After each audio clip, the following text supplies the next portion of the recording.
Today, on the Tom Kearin Channel, the action myth busted. Only I Am creates. I am your host, Tom Kearin, and this is the Tom Kearin Channel in studios of Be Something Wonderful, where we help you level up and become the best version of yourself. Creators, good morning and welcome back to the Tom Kearin Channel. One of you reached out asking some clarification on when to take action. What's the difference between inspired action and other actions? And that you were told that you'll never manifest and create what you want by just imagining it and assuming it and affirming it. That you must take action. And then I think another one of you actually commented on a previous video saying that you were told by somebody, a coach or a guru or a teacher or somebody else, maybe a friend, that you can't just eat cheese doodles, lounge on your sofa all day long, and expect to manifest everything that you want and desire. Well, yeah, that's true for that person that assumes that. If you assume that your actions create reality, that you can't just sit on your sofa and eat cheese doodles and create all that you want and manifest, then that's your reality. So yes, for that coach or teacher or friend, that's true. That's what they assume and believe, that they need to take action, that they need to do something to create what they want and desire. And then I think another one of you pointed out, well, yeah, but Scripture says in James 2:17, faith by itself, if it does not have works, is dead. Yeah, but what kind of faith are we talking about? Is it blind faith? That I'll keep hoping and eating cheese doodles, hoping and affirming that some higher power saves me and gives me what I want and desire. Because right now I am not that which I want and desire. But maybe if I have this faith, that's blind faith. Or I'll keep applying and practicing the law until I convince that power that I am that which I desire to be, until it stops rejecting me, until it accepts my desires, until it accepts that I am that which I desire to be. Well, that's blind faith. Yeah, that faith is dead. That faith is not naturally followed by works. That's what the ancients were saying there. They're talking about true faith, the faith of I am, the faith of already being that which you desire to be. That naturally is followed by works. That's what Scripture was saying. That's what Jesus, your I am awareness of being in Scripture when the ancients said, not my words, in other words, not my works, but the Father does the works. The Father that dwells within me does the works. Not my will, but the Father's will is done. The Father, or the field of awareness. That consciousness that you are, that dwells within you, does the works. It's naturally followed by it as you declare that you are that which you desire to be. We're not talking about whether you should take action or not take action, physical action in your manifested reality. We're saying that doesn't create, that's not source. Yeah, you can change things within the manifested frame or script. You can move some things around, just like you can move furniture around in a room. But it doesn't change the room. It doesn't create the room. You do. You're all of it. Remember that I am is a verb. It's action. It's the action of being that which you desire to be. In grammar, they call it a stative verb. In other words, you state that I am that. You announce reality. It's a state. It's an announcement. And then the works naturally follow. In other words, the Father that dwells within you, that great consciousness that you are, does the works through you and as you. That's powerful. So let's unpack this. No amount of action, inspired or otherwise, creates your reality. Only I am creates reality. Why? Because I am is reality. Because creation is finished. Because creation is finished means you are already that which you want to be, and your refusal to believe it is the only reason you do not see it. Neville got it. The spiritual great Neville got it. When he says your refusal to believe it, he means to be aware of yourself as that which you want to be. What else is belief after all than awareness? To be aware of that which you desire to be. It's self-awareness. It's not about action or others or circumstances. They don't create anything. It's your own self-awareness that creates your world, that creates your reality, that creates your entire life experience. I am awareness. Everything and everyone else is the circus, or what's called secondary causation or secondary causes. Yeah, they have an idea of being creative, but they're secondary. There's only one source, one cause, and that's I am. Wow. Neville Goddard called the belief in second causes or secondary causation the world's greatest tyranny. The belief in some other cause, some other source, some other power, some other authority that creates, influences, or alters your reality. That's blind faith that the ancients were talking about. That's not followed naturally by works. I am source, I am cause, I am creator, there is no other. Thomas Troward, in his work, The Edinburgh Lectures, referred to it as secondary causes. Neville got it, second causes. In other words, there's the isness of reality, existence. God is, creation is, finished, meaning it exists as existence. Non-existence doesn't exist. That's what they meant by that. And born from that existence, cut out from that existence is the one conscious, intelligent mind, what the ancients called the Son of God, what is called the universal first cause. Out of that isness is the beingness. It's an action of being aware of itself as reality. And you being aware of yourself as that which you desire to be, as the center of it. That's universal first cause, that one universal mind, what you call the universe, or the quantum field, or the Father. Its creation is finished. It's that existence, God, the Father. It's the Son of God, that one conscious, intelligent mind, and it's you as relative first cause. I am. You are the center of it. That's what the ancients meant. I and the Father are one. And the Father is greater than I am. In other words, I'm one with that. I'm one with existence. One with the universal first cause.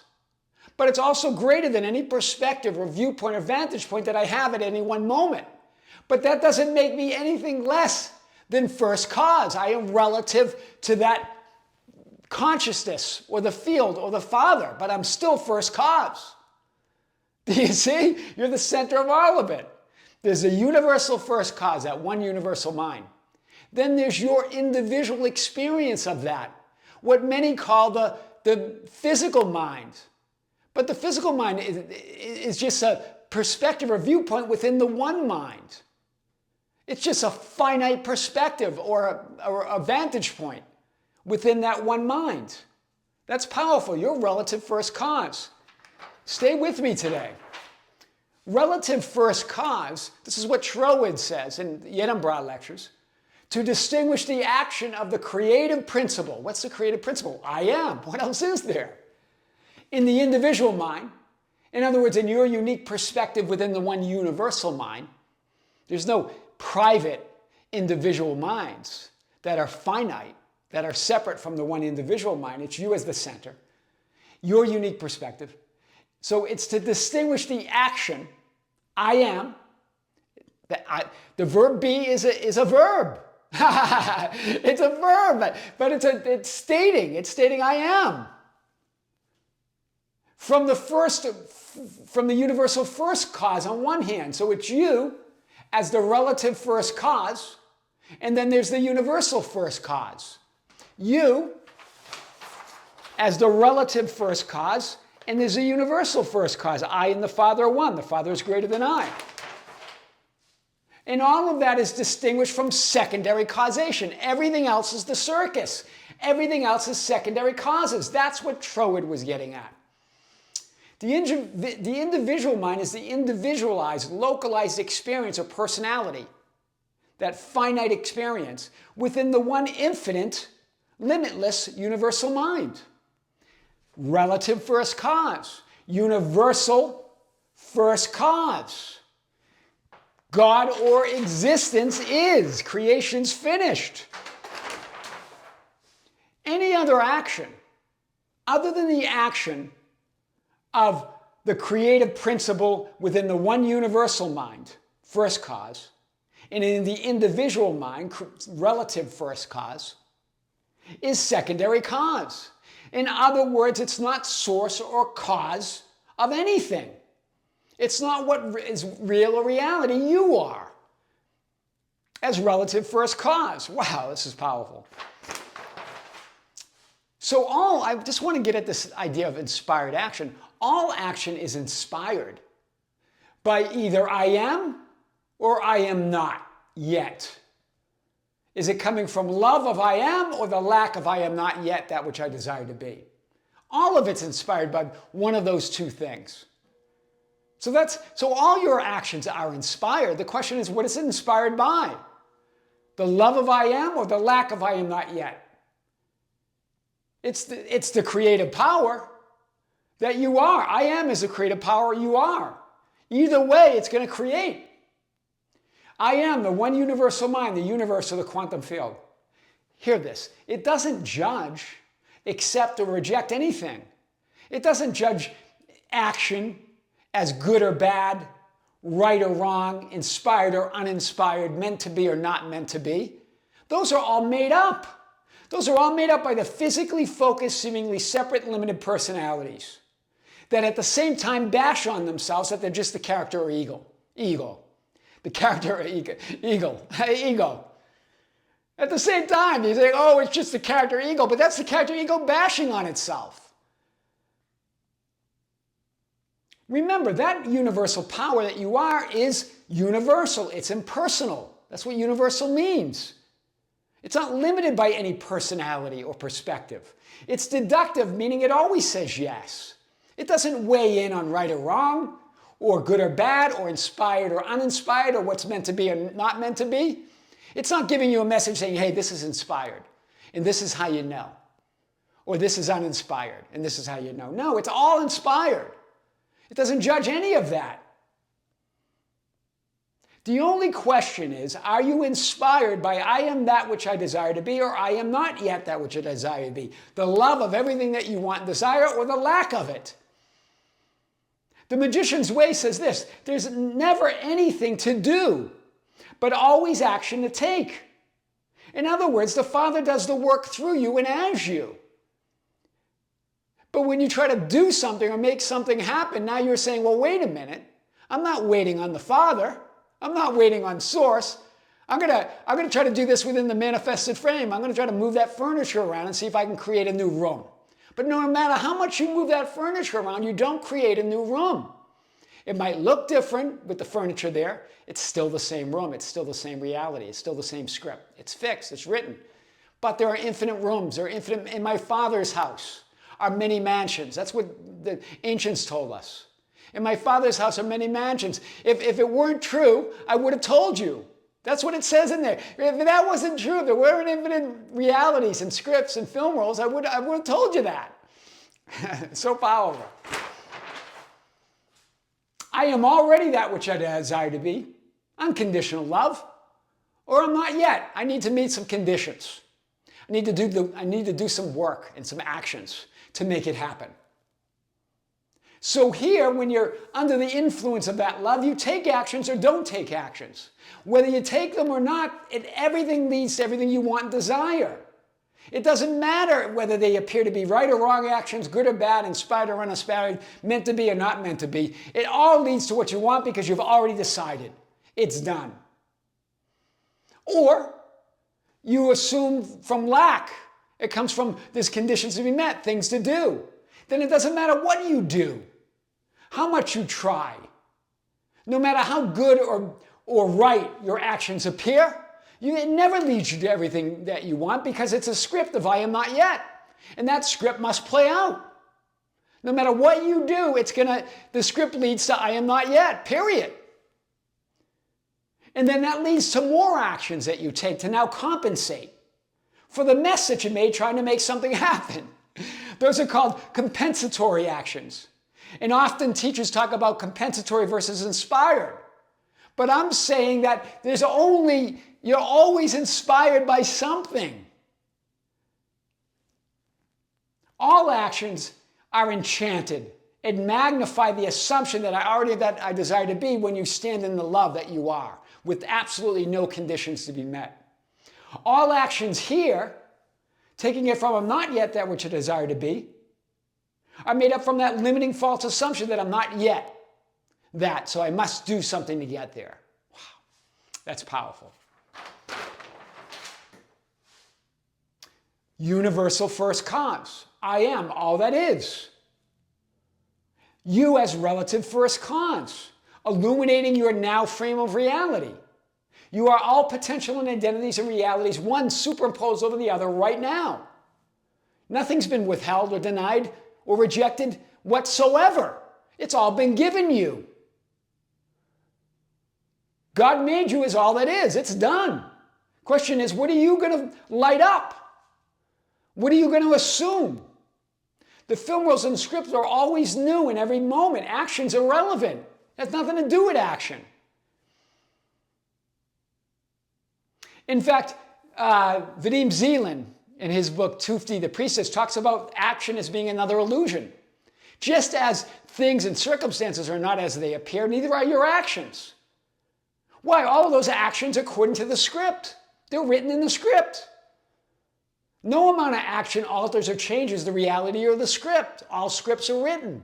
But there are infinite scripts, infinite film rolls, infinite choices, where the actions within that script lead to everything you want and desire. Do you see this? We just busted this myth wide open. Only I am creates. So go ahead. I say go ahead and eat cheese doodles on your sofa. And then still create the life of your dreams. I am your host, Tom Kearin, and this is the Tom Kearin Channel in studios at Be Something Wonderful, where we help you level up and become the best version of yourself. Creators, be sure to check out the Be Something Wonderful channel. We just lit that channel up with a big video, so check it out. We also have a live event this month. We're going to re-announce it again, but it should be coming in your notifications if you're a member of the Be Something Wonderful membership channel. Some of you asked, what's the difference between the membership channel and the other channels? It's all me. It's all the same ideas, the same content in a different way. And what you get with the live stream, what you get with the membership channel is a live event with me every month where you can come on and ask me questions. And those live events exist for eternity in the membership archive. And you will only have access to it. Plus we have unique content. You're saying, well, what's the difference? Because it's a new video. And you know, it's always a new message. We have dozens of videos on the membership channel that are only the members that have access to. But you don't have to join that. You could stay and just, I love having you on any of the channels. I'm just saying it's another way. It's another path to get more content and to be with us. Until next time. This is Tom Kearin here on the Tom Kearin Channel in the studios of Be Something Wonderful. With great love, with great light and infinite gratitude. See you soon.